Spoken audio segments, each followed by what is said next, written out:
از شرک پرهیز کنید، زیرا که شرک از پاهای مرچه کرده خفی و پنهان به انسانها میرسد.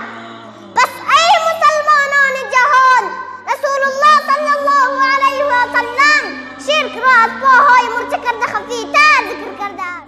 هر که از طاغوت انکار ورزید، ایمان تنها به الله آورد، حقیقتا به کتاب محکم الله تعالی چنگ زده است.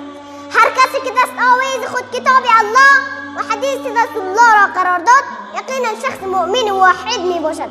اگر بغیر این دو طریق و طرق دیگری چنگ زد، خواه به شرک داخل می شود. ونستعینه و نستغفره و نعوذ بالله من شرور انفسنا ومن سیئات اعمالنا، من يهده الله فلا مضل له ومن يضلل فلا هادي له، واشهد ان لا اله الا الله وحده لا شريك له، واشهد ان محمدا عبده ورسوله. فان اصدق الحديث كتاب الله، وخير الهدي هدي محمد صلى الله عليه وسلم، وشر الامور محدثاتها، وكل محدثة بدعة، وكل بدعة ضلالة، وكل ضلالة في النار. اما بعد، فاعوذ بالله من الشيطان الرجيم. بسم الله الرحمن الرحيم. فاعلم أنه لا إله إلا الله واستغفر لذنبك وللمؤمنين والمؤمنات.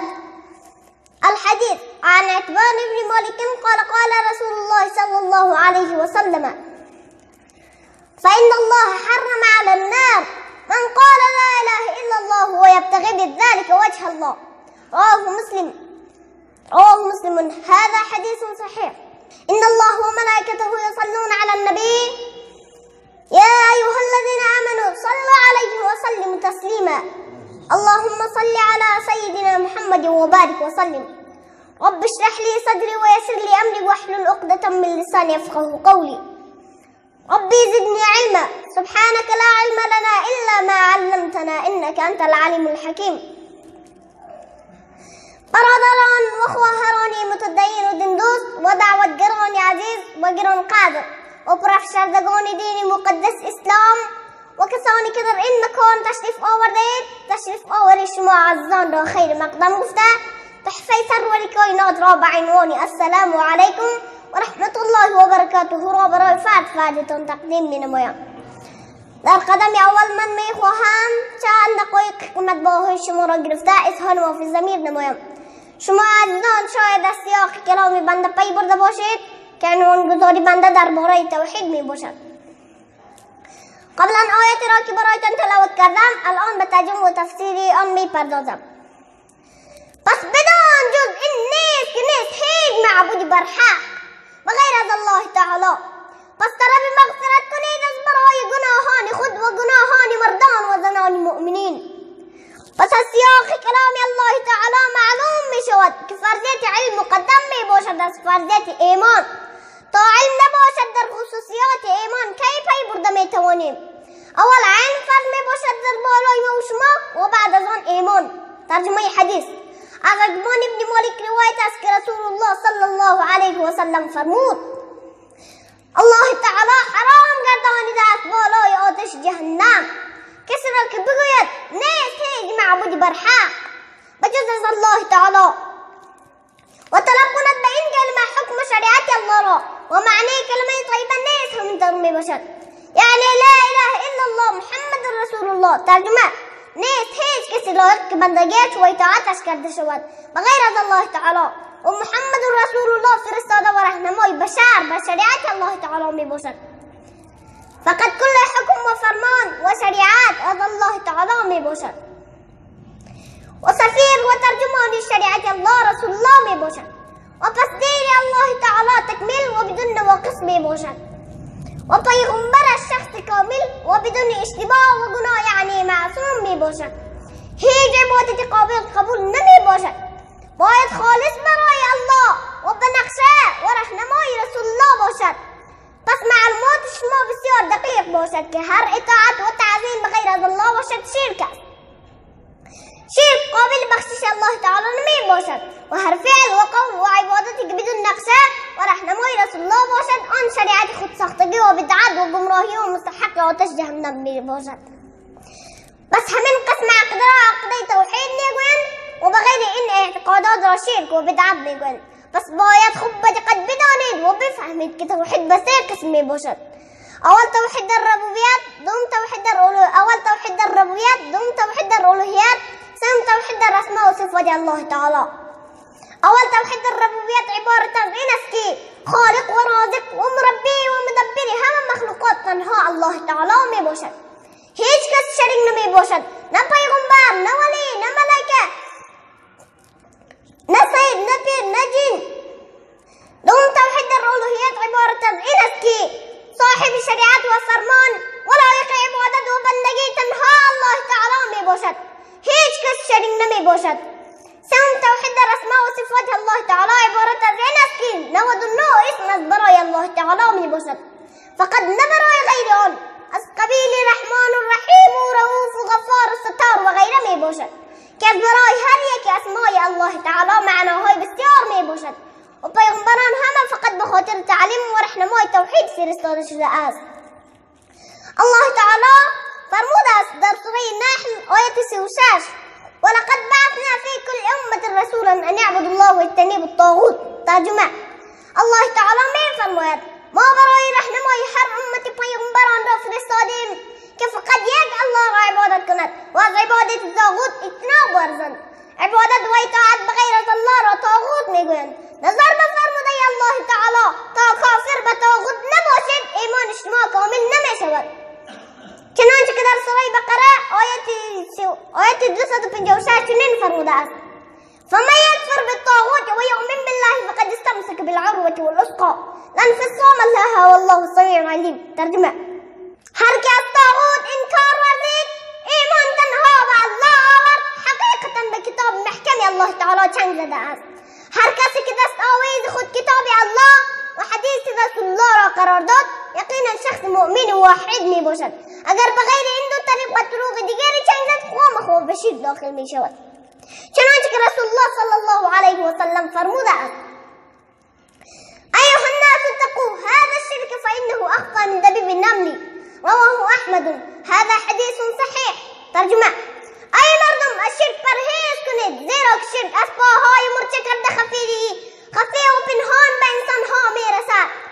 پس ای مسلمانان جهان، رسول الله صلی الله علیه و سلم شرک را از پاهای مرچه کرده خفی تر ذکر کرده است. آیا به اعمال خود از شرک پرهیز کرده اید؟ آیا آرنده خیر و شر غیر الله را نمیدانید؟ وقتی که برف و باران و طوفان سرد میگیرد نمیگویید از سر فلان ستاره یعنی عقرب یا توغله؟ اگر بالای مریض شخصی که شما خوش ندارید احوال پرسی بیاید نمیگویید فلان شخص بالای مریض آمد مریضیش زیاد شد.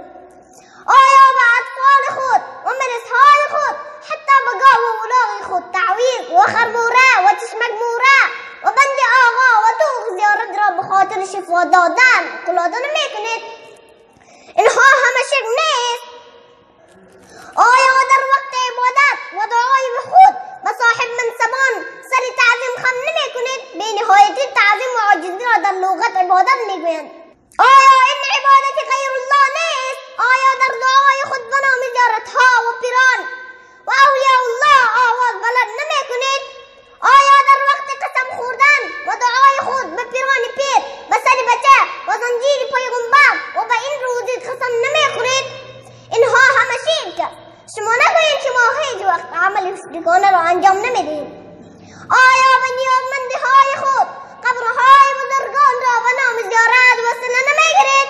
ای علمای محترم، وسیله به صاحبان غار به عمل صالح ثابت نیست، پس چرا وسیله را غلط معنا میکنید و مردم را به عمل شرکی آغشته کرده اید؟ پس هر کسی که این اعمال شرکی را انجام میدهند یک عده علما در گناه شریک میباشد. از شما سوال میشود آیا مهربان ترین مهربان ها الله تعالی است یا زیادتها؟ پس چرا به مهربان ترین مهربان ها آواز بلند نمیکنید که الله تعالی فرموده است در سوره غافر آیت 6: ادعونی استجب لکم. ترجمه: یعنی از من طلب دعا بکنید من از برای شما اجابت دعا میکنم. آیا شما را الله تعالی کفایت نمیکند که رو به قبرها می آورید؟ آیا الله تعالی را قبرها از عزمش منصرف کرده میتواند؟ اگر میتواند به عقیده شما الله تعالی عاجز و مجبور است که از عزمش منصرف شود؟ شخص دوزخی را پس به جنت میبرد.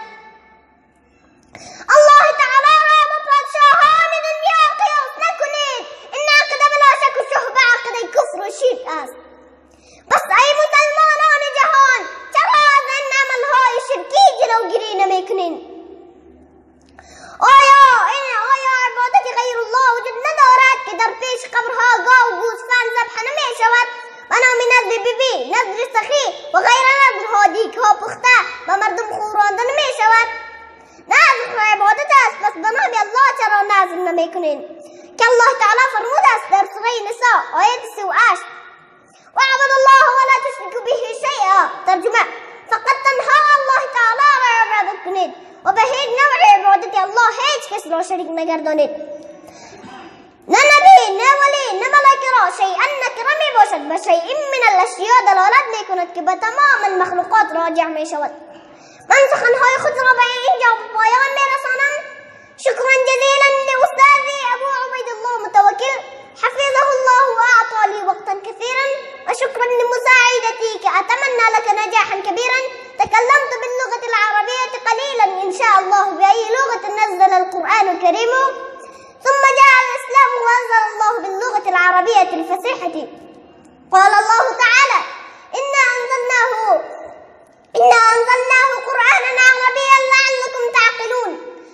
أعطى القرآن الكريم بعض الألفاظ العربية القديمة معاني جديدة وجاء بأساليب جديدة لم تعرفها العربية من قبل، وكان العرب قبائل متفرقة، وكانت لبعض القبائل لهجات خاصة بها كان العرب يتحدثون بها. ثم جاء الإسلام وأنزل الله القرآن الكريم باللغة كعلم التفسير والحديث كالنحو والصرف والبلاغة والعلوم الإسلامية كعلم التفسير والحديث والفقه وغيرها. قال الشافعي رحمه الله: ما جهل الناس ولا اختلفوا إلا لتركهم لسانا عربي. شكرا لكم يا إخواني يا أخواتي ولكل أساتذتي، وحضرتم في فندق الممتاز محل. أقول قولي هذا أستغفر الله لي ولكم ولسائر المسلمين واستغفره إنه هو الغفور الرحيم. ربنا اغفر لي ولوالدي وللمؤمنين يوم يقوم الحساب. اللهم طهر قلوبنا من النفاق وعملنا من الرياء ولساننا من الكذب وعيوننا من الخيانة، فإنك تعلم خائنة الأعين وما تخفي الصدور.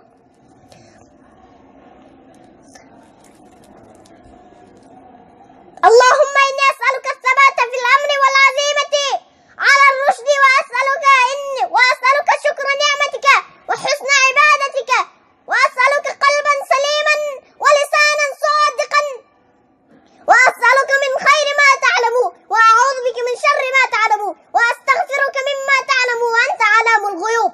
لا إله إلا الله الحليم الكريم، سبحان الله رب العرش العظيم، الحمد لله رب العالمين.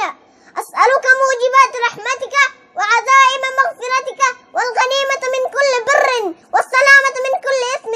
لا تدع لي ذنبا إلا غفرته، ولا حما إلا فرجته، ولا دينا إلا قضيته، ولا مريضا إلا شفيته، ولا عدوا إلا كفيته، ولا غائبا إلا رددته، ولا عاصيا إلا عصمته، ولا فاسدا إلا أصلحته، ولا ميتا إلا رحمته، ولا عيبا إلا استرته، ولا عسيرا إلا استرته، ولا حاجة عن حوائج الدنيا والآخرة لك فيها رضاء ولنا فيها صلاحا إلا أعنتنا على قضائها في يسر وعافية منك.